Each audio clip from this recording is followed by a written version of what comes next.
Hi, welcome to my channel. இன்னைக்கு 2 healthy recipes பார்க்க போகிறோம். ராகி பாசிப்பருப்பு ஊத்தாப்பம், இன்னொன்று ராகி சத்து மாவு பிஸ்கெட். ராகி ஊத்தாப்பம் இப்படி செய்யலான்னு பார்க்கலாம். 1 கப் பாசிப்பருப்பை நல்லா கழுவி எடுத்துக்கோங்க. 1 மணி நேரம் நல்லா ஊறினதுக்கப்புறமா அதை மிக்சி ஜாரில் சேர்த்து ஃபைன் பேஸ்ட்டாக தோசை மாவு பதத்துக்கு அரைச்சி எடுத்து வச்சுக்கோங்க. துவரம்பருப்பை விட சீக்கிரமாக ஜீரணமாகக்கூடியது இது. வெயிட் லாஸ் பண்ணுறவங்களுக்கு இது ஒரு பெஸ்ட்டு ஃபுட்டுன்னு சொல்லலாம்.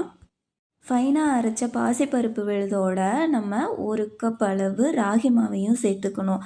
சேம் கப்பில் 1 கப் பாசிப்பருப்புக்கு 1 கப் ராகி மாவு சேர்த்து நல்லா கலந்து விட்டுக்கோங்க. அதோடு சேர்த்து தேவையான அளவு உப்பு, தண்ணி சேர்த்து தோசை மாவு பதத்துக்கு நல்லா கலந்து எடுத்து வச்சுக்கோங்க. வயிற்றுப்புண் அல்சர் இருக்கிறவங்களுக்கு துவரம்பருப்பு, தட்டைப்பயிறு இந்த மாதிரி பருப்பு வகைகளை விட பாசிப்பருப்பு தான் அவங்களுக்கு சிறந்த உணவாக இருக்குது. இது கூடவே நறுக்கிய வெங்காயம், தக்காளி, மல்லி இலை 3யுமே பொடியாக நறுக்கி அந்த தோசையில் நல்லா தூவி விட்டு தேவையான அளவு எண்ணெயோ அல்லது குழந்தைங்களுக்கு நெய்யோ விட்டு கொடுத்தீங்கன்னா சாஃப்டான கிறிஸ்பியான ராகி பாசிப்பருப்பு ஊத்தாப்பம் ரெடி ஆயிடுச்சு. இதை நீங்கள் தனியாக இதெல்லாம் சேர்க்காம தோசையாகவும் வார்த்து கொடுக்கலாம். அதுவும் டேஸ்ட்டாக இருக்கும், கிறிஸ்பியாக இருக்கும். இப்போ இதெல்லாம் சேர்த்துட்டு ஆயில் விட்டதுக்கப்புறமா மூடி வச்சு ஒரு 2-3 நிமிஷம் கழித்து ஓரங்கள்லாம் நல்லா செவந்து வந்திருக்கும். அந்த மாதிரி ஸ்டேஜில் நீங்கள் திருப்பி போட்டு மூடி வச்சு மறுபடியும் ஒரு 2-3 நிமிஷம் கழித்து எடுத்திங்கன்னா சூப்பர் கிறிஸ்பி டேஸ்டியான ராகி பாசிப்பருப்பு ஊத்தாப்பம் ஹெல்த்தியாக ரெடி ஆயிடுச்சு வீட்லேயே. இதையுமே கடையில் தேடி போய் வாங்கி கொடுக்குறத விட வீட்டில் இருக்கிறவங்களுக்கு நம்ம கையால் வீட்டில் இருக்கிற ஹெல்த்தியான பொருட்களை வச்சே நம்ம டிஷ்ஷு செஞ்சு கொடுத்தோன்னா அவங்களுக்கு ஹெல்த்தியாக இருப்பாங்க. நமக்கும் ஒரு ஆரோக்கியமான ஃபுட்டு நம்ம கொடுத்துட்டோம் அப்படின்னு திருப்தியாக இருக்கும். இப்போ பாருங்கள், ராகி பாசிப்பருப்பு ஊத்தாப்பம் ரெடி ஆயிடுச்சு. 2 சாப்பிட்டாலே நல்லா ஃபில்லிங்காக இருக்கும், நல்லா ஹெல்த்தியாகவும் இருக்கும்.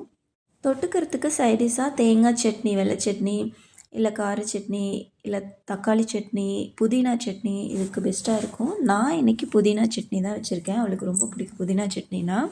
கண்டிப்பாக இந்த ரெசிபியை செஞ்சு பாருங்கள் வீட்டில். அவனே இல்லாமல் ஒரு ஸ்நாக்ஸ் பண்ண போகிறோம், பிஸ்கெட் செய்ய போகிறோம். இதுக்கு அவனு, குக்கரு எதுவுமே தேவையில்லை. வீட்டில் இருக்கிற ராகி சத்து மாவு இந்த மாதிரி பொருளை வச்சு தான் செய்ய போகிறேன். நான் சேர்த்துருக்கிறது 1 கப் ராகி மாவு, 2 கப் சத்து மாவு வீட்லேயே அரைச்சது. நீங்கள் வெளியில் வாங்கினதாக இருந்தாலும் நல்லாயிருக்கும், வீட்டில் அரைச்சதுனாலும் ஓகே. ராகி அளந்த கப்லேயே சத்து மாவும் அதே கப்பில் அளந்து எடுத்து வச்சுக்கோங்க. 3 கப் மாவுக்கு எள்ளு ஒரு 2 டீஸ்பூன் போட்டுக்கலாம், கிறிஸ்பியாக இருக்கும். இப்போது வெல்லத்தை கரைச்சி எடுத்து வச்சுக்கலாம். 3 கப் மாவுக்கு 1.25 கப் நான் வெல்லம் எடுத்துருக்கிறேன். அதில் ஸ்வீட்னஸ் இல்லை, அதனால் கொஞ்சம் ஸ்வீட்னஸ் தேவைப்படும் அதிகமாக. நீங்கள் வேணும்னா 1.5 கப் கூட சேர்த்துக்கலாம்.